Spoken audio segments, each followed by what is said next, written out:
niba koko Imana ivuga jye nayumva nte? Muri iki gihe hariho iyo mvugo rwose, jye nsenga Imana ivuga, ngiye kuvuga ngo nk'aho abandi basenga itagira umunwa itavuga, cyangwa se abantu bagatekereza ko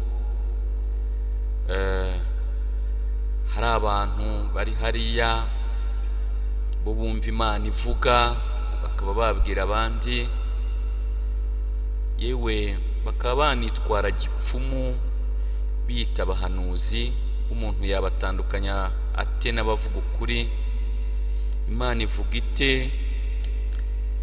Jewe nayumva nte? Ibyo ni bimwe mu bibazo umuntu yakwibaza nyuma yo kumva ivanjiri, aho Yezu Kristo agira ati ndababwira ukuri koko, uwumva ijambo ryanjye kandi akemera n'uwantumye agira ubugingo bw'iteka, kandi ntazacirwa urubanza, ahubwo abavuye mu rupfu yinjiye mu bugingo. Kumva ijambo rya Yezu, kumva ijambo ry'Imana, ndetse no kumva ijwi rye, ijwi rya Yezu no kumva ijwi ry'uwamutumye Data, biduha kugira ubugingo.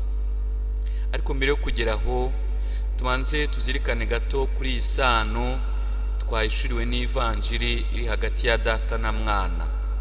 Yagiye abivuga rwose akabigarukaho ati kuko rero Data akunda Mwana kandi amwereka ibyo akora byose. Uko Data azura abapfuye kandi akabeshaho, ni nako Mwana abeshaho abo yishakiye.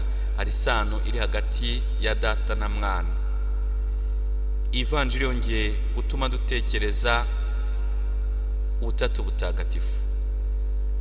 Iyo tuvuze ubutatu butagatifu tuba twumva kandi tuzirikana urukundo dukundwa na Data, Mwana na Roho Mutagatifu.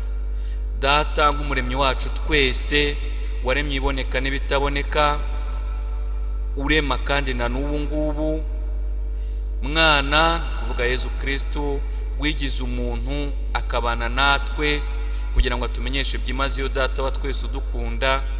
Mwana ufite umwihariko cyangwa ubutumwa bwo kuducungura. Hanyuma rero na Roho Mutagatifu wunze cyangwa se usobanuye urwo rukundo n'ubumwe buri hagati ya Data na Mwana, akaba natwe adutagatifuza. Icyiza kirimo kandi gishimishije rwose ni uko Data ni umuremyi wacu, ariko aturema hamwe na Mwana na Roho Mutagatifu. Yezu Kristo ni ukuvuga Mwana ni umucunguzi wacu, ni umucamanza wacu, ni umukiza wacu, ariko akabikora yunze umwe na Data na Roho Mutagatifu. Hanyuma rero Roho Mutagatifu, rwa rukundo na bwa bumwe ndengakamere buhuza Data na Mwana, aradutagatifuza, ariko akadutagatifuza mu mwe na Data na Mwana. Yezu Kristo yongeye kuvuga ati unyemera akemera n'uwantumye, uwo ngo azagira ubugingo. Ngo ibi ngibi yabivuze ashaka gusubiza abamuciraga urubanza bavuga bati urigereranya na Imana. No muri iki gihe hari abantu batekereza ko Yezu Kristo yigereranya n'Imana, atari Imana habe namba. Cyakora n'uruburaburizo, yenda buriya yaba umuntu ukomeye Imana yaremye ikamushyira ku isi, yenda wasanga ari umuhanuzi nk'uko n'aba Isayi n'aba Yeremiya, cyangwa se habayeho n'abandi bahanuzi bakomeye.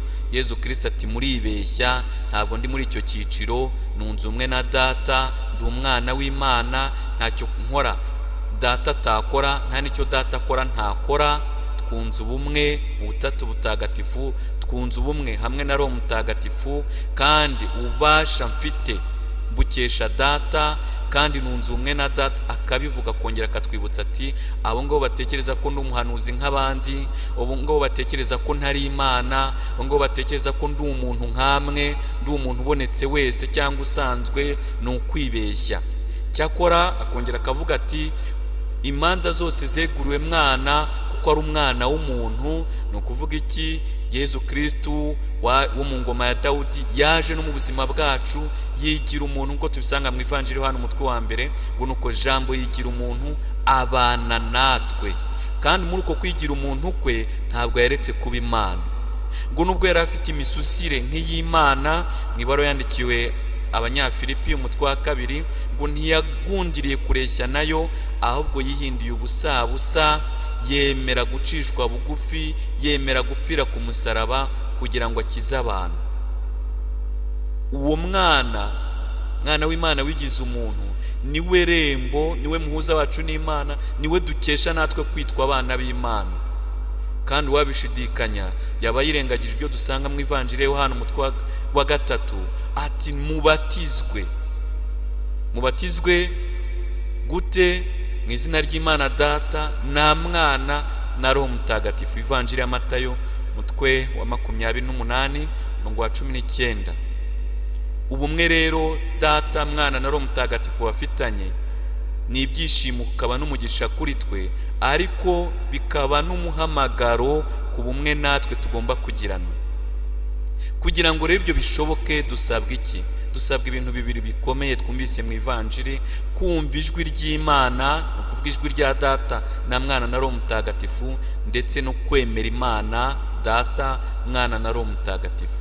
Ngumva ijwi ry'Imana akemera Imana, uwo nguwo ngo azazukira ubugingo, naho utemera azukire gucibwa. Kristo Yesu akuzwe. Amahitamo rero ni ayacu: kumva ijwi ry'Imana nkanemera Imana, maze igihe kizuka nkazukira ubugingo bw'iteka, cyangwa se nkaryirengagiza nkaritera umugongo maze nkazazukira gucibwa.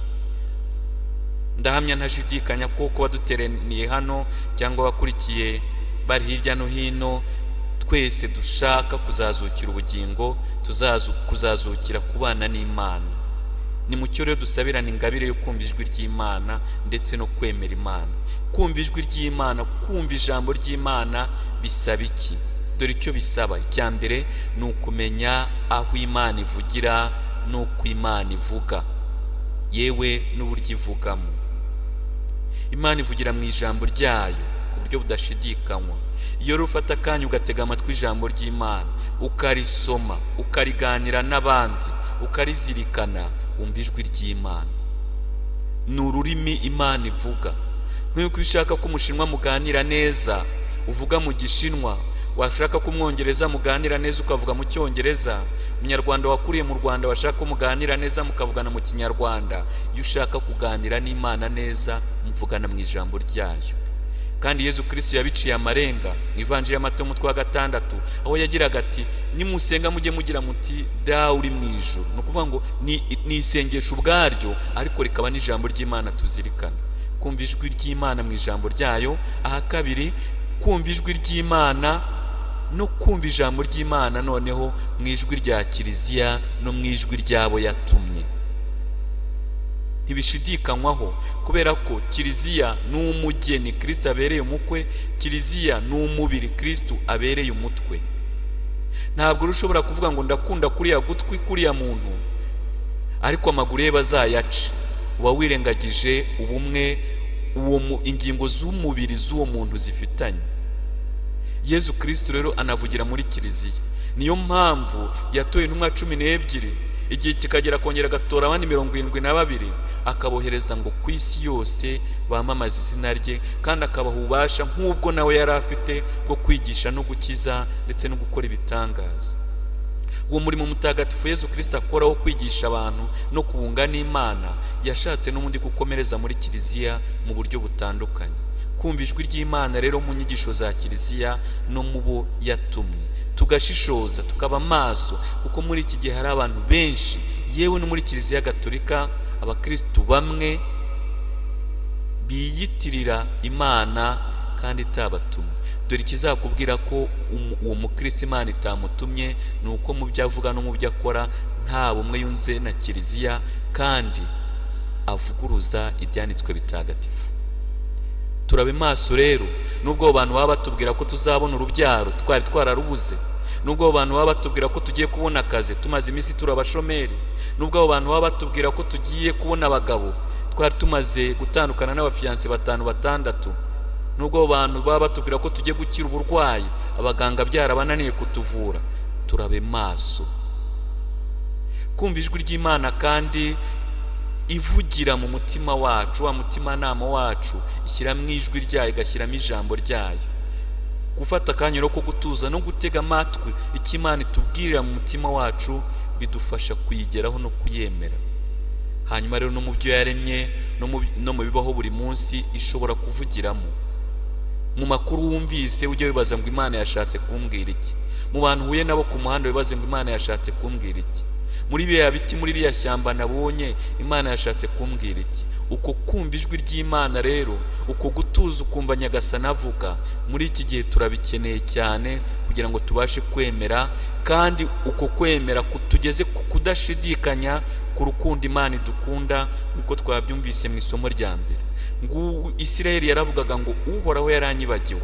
Ni nako bamwe muri twe dutekereza iyo tubona uburwayi dufite, iyo tubona uko imibereho y'abantu imeze muri iki gihe, intambara hirya no hino, ubukene, ubushomeri, ibibazo bitandukanye mu miryango, ibikomere twaciyemo, nawe ushobora kuvuga uti Uhoraho yaranyibagiwe.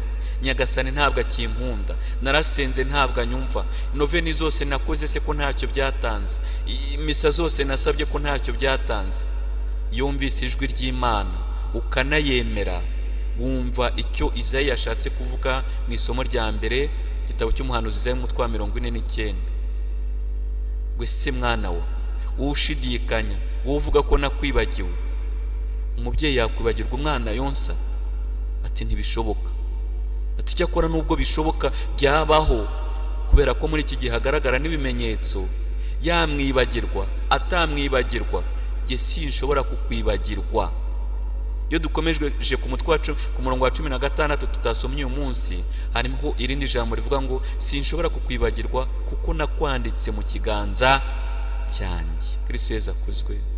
Iri jambo rero riduhumuriza uyu munsi, iri jwi ry'Imana twumvise, iri jambo ry'Imana twumvise, ryongere ritugarurire icyizere, ryongere ritume twumva dukunzwe na Nyagasani, duhumuriza abandi kandi dukundishe abandi iryo jambo ry'ubuzima, dukundisha abandi Imana ibakunda kurusha uko tubakunda, bityo amahoro yayo arenze cyitwa ubwenge cyose asendere mu mitima n'ibitekerezo byacu muri Kristo Yesu.